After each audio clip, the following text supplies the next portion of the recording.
Alors bonjour, on va faire des exos concernant les condensateurs. Là c'est un condensateur en sous tension continue. VS est égal à 20 volts. Désormais on met VCC pour dire courant continu, VCC. D'accord? Parce qu'on va attaquer bientôt les signaux variables. Bon. Faut trouver la quantité de charge accumulée sur une plaque, d'accord, une seule plaque du condensateur, ainsi que l'énergie emmagasinée entre les deux plaques. Là, c'est les charges. Il faut trouver les charges. Il y a un champ électrique. Ce sont les charges accumulées sur de ce côté-là, sur cette plaque-là, qui engendre, ça va engendrer un champ électrique. Plus la charge et plus les charges sont nombreuses, plus le champ électrique devient intense. Et à l'intérieur de ça, c'est l'énergie. Un champ électrique contient l'énergie, d'accord? L'énergie se trouve là-dedans, entre les deux plaques. Et la charge, les charges, c'est un seul côté. Bon.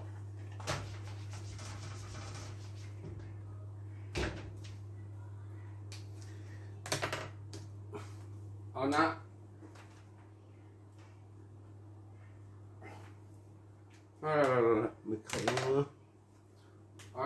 la formule Q est égale à CV. D'accord? C'est la capacité aux capacitances du condensateur. Donc il suffit d'appliquer la formule. Soit C est égal à 3 millimicro, c'est ça, milli, micro, nano, pico. 3 fois 4, 12. Moins 12 fois 20. Ça nous donne la charge, ce chiffre, les charges se chiffrent en coulombes. Qu'est-ce que ça nous donne? 3 fois 10 puissance moins 12 fois 20 multiplié 10 puissance 12. Voilà, ça donne 60 picots. 60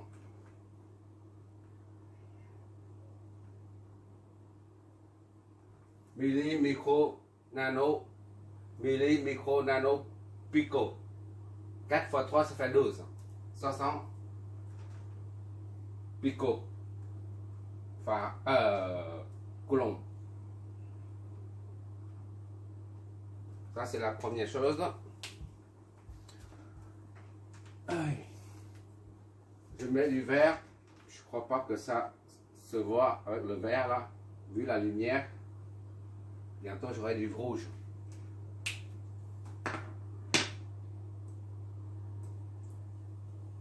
Pour l'énergie, ça, on a ici les charges. C'est Q est égal à 60 picots.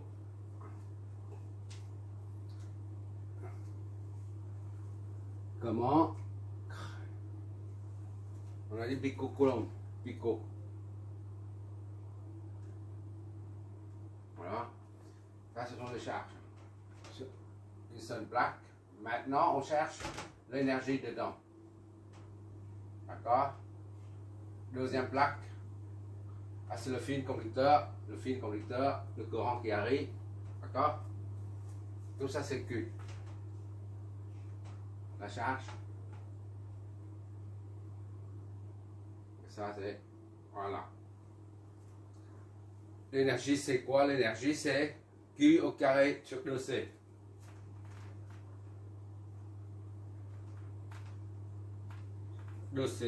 Mais on a aussi une autre formule tout à l'heure, on a trouvé, c'est CV au carré sur 2. c'est V au carré sur 2. On va faire avec deux formules pour voir si on retrouve le même résultat. Bon, ça c'est égal à Q au carré 60 au carré divisé par 2C, 3 picots.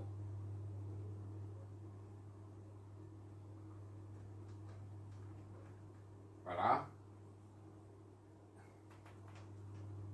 Au carré divisé par ça. 2C. C c'est ça. Et là c'est C 3 picots. C'est ça, hein? Milli, micro, nano, pico. Voilà. Fois V c'est 20 au carré. Divisé par 2.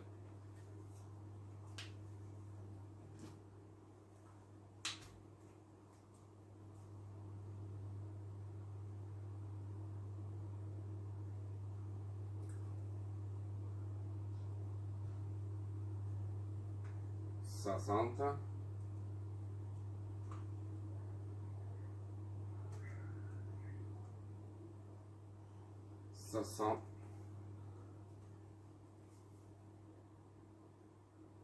Multiplié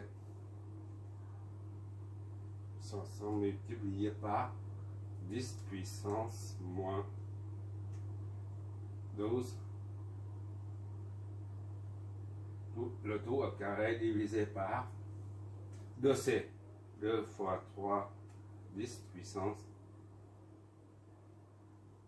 moins 12.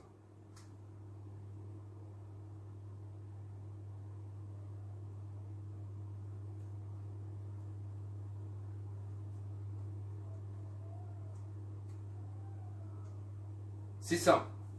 Ça fait 600. Pic. 600. Et ça, picojoule, ça c'est picojoule, hein, d'accord? Énergie, ce chiffre en joule, mais on est en picojoule. 3 fois 10 puissance moins 2 multiplié par 20 au carré.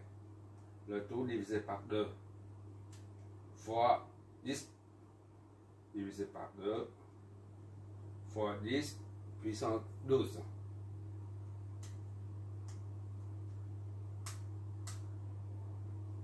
Voilà, qu'est-ce que je dis?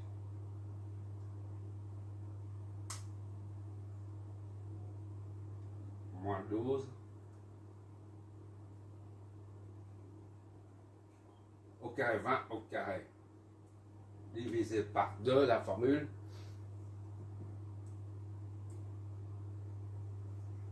Moins 12. Moins 12, c'est pas moins 2. Moins 12. Voilà, c'est pour ça.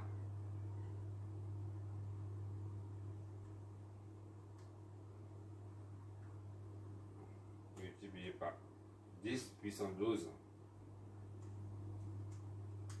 On trouve la même chose, 600 picojoules, d'accord? Donc les deux formules sont valables, sont équivalentes, sont identiques. Cette énergie, c'est picojoules, c'est ici, 600 picojoules, oui c'est ça, picojoules. Énergie, ce chiffre en joules, tandis que l'unité de l'énergie, c'est joule, d'accord? L'unité de la charge, c'est coulomb. C'est même pas un coulomb, parce qu'un coulomb, c'est énorme, d'accord? La charge, bonne charge. C'est normal. Voilà, entre les champs, le champ est matérialisé par les lignes de champ. Les lignes de champ sont là. Voilà, entre les champs, l'énergie est emmagasinée entre les champs. Voilà, c'est le premier exo. C'est pas compliqué. Pour voir ce qui se passe lorsque le conducteur est sous tension. D'accord? C'est 20 volts. VS, c'est 20 volts. On voit ici que plus V est grand, plus la charge accumulée est considérable. D'accord? Et plus la charge est grande, plus l'énergie accumulée, c'est-à-dire tout ça, les lignes de change sont plus serrées, puisque le champ électrique est plus intense. Champ électrique, c'est pas un champ magnétique, électrique, voilà. On va pas entrer dans les détails, les lignes, tout ça, hein, les lignes de champ et puis les champs magnétiques, tout ça, on verra ça plus tard. Bon, maintenant on va faire un deuxième exemple avec des sources de tension variables. Et pour anticiper, on va utiliser les signaux sinusoïdaux. Cosinusoïdal ou sinusoïdal. Comme ça, on va directement dans le domaine. Merci d'avoir regardé. Je vais continuer d'autres exos.